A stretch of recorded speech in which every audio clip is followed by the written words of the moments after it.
Ada satu permasalahan dan juga keluh kesah bagi para kreator di dunia Facebook yang paling banyak saya dengar dan bahkan saya juga telah mengalaminya, yakni penonton yang lari-lari, penonton yang enggak menetap, teman-teman. Kenapa ini bisa terjadi? Maka jawabannya simpel dan sederhana, karena mereka bukan penonton loyal kita, teman-teman. Penonton loyal kita mah ada tapi nggak seberapa. Nah, gimana caranya, tips dan juga rahasianya agar membuat penonton kita ini loyal ya?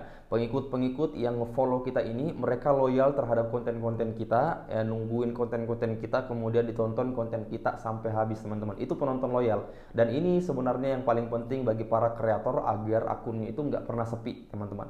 Karena kalau nggak ada penonton loyal, maka akun ini saya jamin nggak akan berkembang. Makanya di konten kali ini saya mau sharing dua teknik, tips dan juga rahasia ya, bagaimana cara membuat penonton itu menjadi loyal terhadap konten-konten kita, terhadap akun Facebook kita, terhadap diri kita, teman-teman. Dan tips yang kedua ini yang paling banyak dilakukan oleh orang. Maka saya berharap teman-teman semuanya videonya ditonton sampai habis agar nggak salah paham, dan silahkan terapkan tips yang kedua ini yang paling penting. Oke? Oke, teman-teman, kita bahas dulu di tips yang pertama. Gimana cara membuat penonton loyal agar penonton kita nggak lari-lari? Maka tips yang pertama yang teman-teman sering dengar adalah tentu saja setia pada satu niche konten. Jadi niche konten ini, teman-teman, tema ya, tema konten. Kalau teman-teman ada yang beranggapan gimana saya kontennya masih campur-campur, masih gado-gado, it's okay.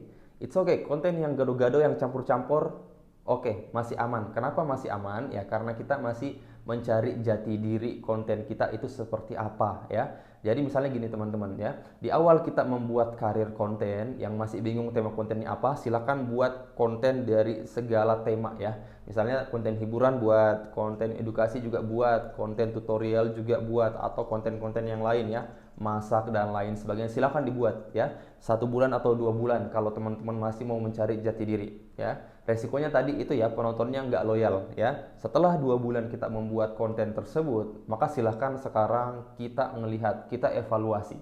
Kira-kira konten-konten di mana saja kita ini penontonnya itu ramai dan disukai oleh banyak orang. Ternyata kita setelah evaluasi kita lihat, ternyata dari sekian tema-tema konten yang telah saya upload, ternyata yang ramai ini di konten hiburan nih. Saya lihat tema hiburan ini selalu naik viewsnya, banyak yang like, banyak yang komentar, dan orang-orang juga ngedukung kita membuat tema hiburan. Maka silahkan pilih, jadikan tema hiburan ini menjadi tema konten kita di bulan-bulan selanjutnya, dan kita fokus di satu niche tema konten itu, teman-teman, dan silahkan dikembangkan ya. Jadi begitu tuh, kreator jangan seperti itu. Jangan kita mikir dulu misalnya, oh saya mau fokus di tema mancing, akhirnya mancing, ternyata dia itu lebih cocok ke tema-tema yang lain, hanya karena dia nggak pernah coba akhirnya nggak ketahuan. Maka silahkan dicoba dulu niche-niche konten yang lain, masih campuran silahkan. Tapi jangan sampai itu secara terus-menerus dilakukan, teman-teman. Buat batasan sebulan atau sampai 2 bulan, kemudian silahkan dilihat yang mana kira-kira yang harus kita kembangkan, teman-teman. Oke?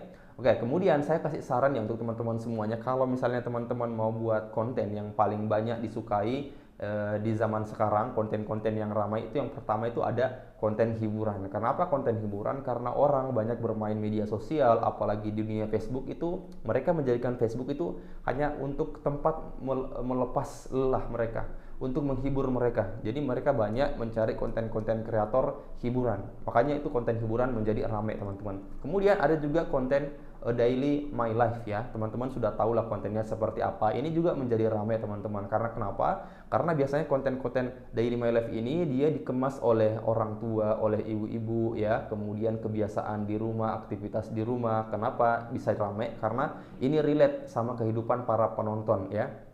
Orang-orang di Facebook itu kan ketika menonton, kemudian ketika dia melihat ini kok sesuai dengan kehidupan saya ya, pagi-pagi bangun, mencuci dan kegiatan yang lain itu sesuai, maka biasa itu ditonton sampai akhir. Makanya itu juga penontonnya ramai, teman-teman. Kemudian yang ketiga ada konten tutorial dan juga edukasi, teman-teman. Ini juga sangat ramai. Silakan teman-teman lihat deh, scroll dan lihat konten-konten tutorial, kemudian edukasi-edukasi bagaimana menjadi kreator yang sukses, yang baik, itu juga ramai, teman-teman. Nah, di 3 tema konten ini yang menurut saya konten-konten yang selalu ramai oleh penonton, teman-teman.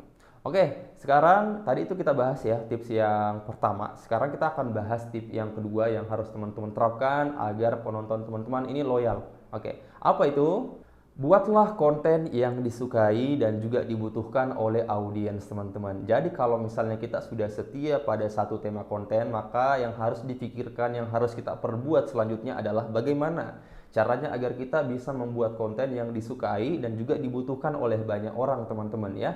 Jangan membuat konten itu hanya berdasarkan kita suka dengan karya kita sendiri, kita suka dengan konten yang kita buat sendiri. No, karena sejatinya konten kreator itu dia itu menyajikan ya. Dia itu menyajikan menu konten kepada orang-orang ya. Makanya yang kita sajikan ini perlu dipikirkan apakah ini disuka oleh banyak orang ataukah tidak. Bukan yang kita suka ya teman-teman. Yang menurut kita bagus belum tentu disukai oleh banyak orang. Makanya gimana caranya menentukan apa yang mereka butuhkan, apa yang mereka sukai. Maka cara saya teman-teman dan juga banyak teman-teman yang melakukan cara ini adalah silahkan senantiasa untuk mengecek kolom komentar ya. Seorang kreator tuh nggak boleh pelit untuk mengecek kolom komentar, untuk membalas dan juga untuk mempertimbangkan komentar-komentar orang. Karena kenapa? Itu bagian dari keinginan atau kebutuhan mereka teman-teman. Kalau misalnya mereka komen misalnya lanjut kak, misalnya kita upload tentang tema hiburan ya, misalnya di rumah ya, kita buat konten-konten hiburan, kemudian ada yang komentar lanjut kak, nah, oke kita jawab ya oke insya Allah kita buatlah, kemudian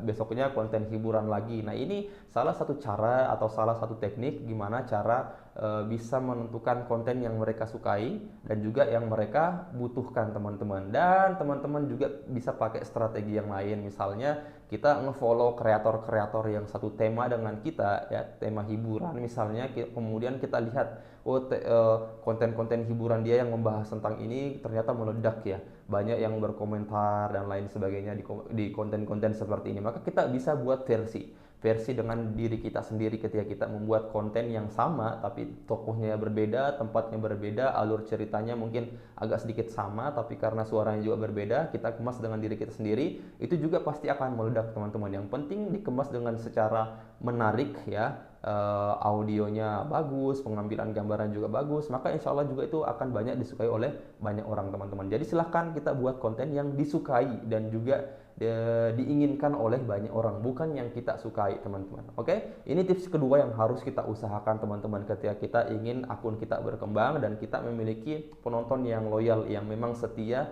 menunggu konten-konten yang kita upload. Ketika kita udah upload, mereka kemudian nonton sampai habis. Nah ini mereka penonton yang kita idam-idamkan karena akan terus membuat akun kita ini semakin berkembang teman-teman. Oke, saya cukup sekian konten kali ini. Saya rasa teman-teman harus mempraktekkan dua tips dan rahasia ini ketika teman-teman ingin memiliki pengikut yang loyal. Oke, sekian. Assalamualaikum warahmatullahi wabarakatuh. Kita ketemu di konten selanjutnya.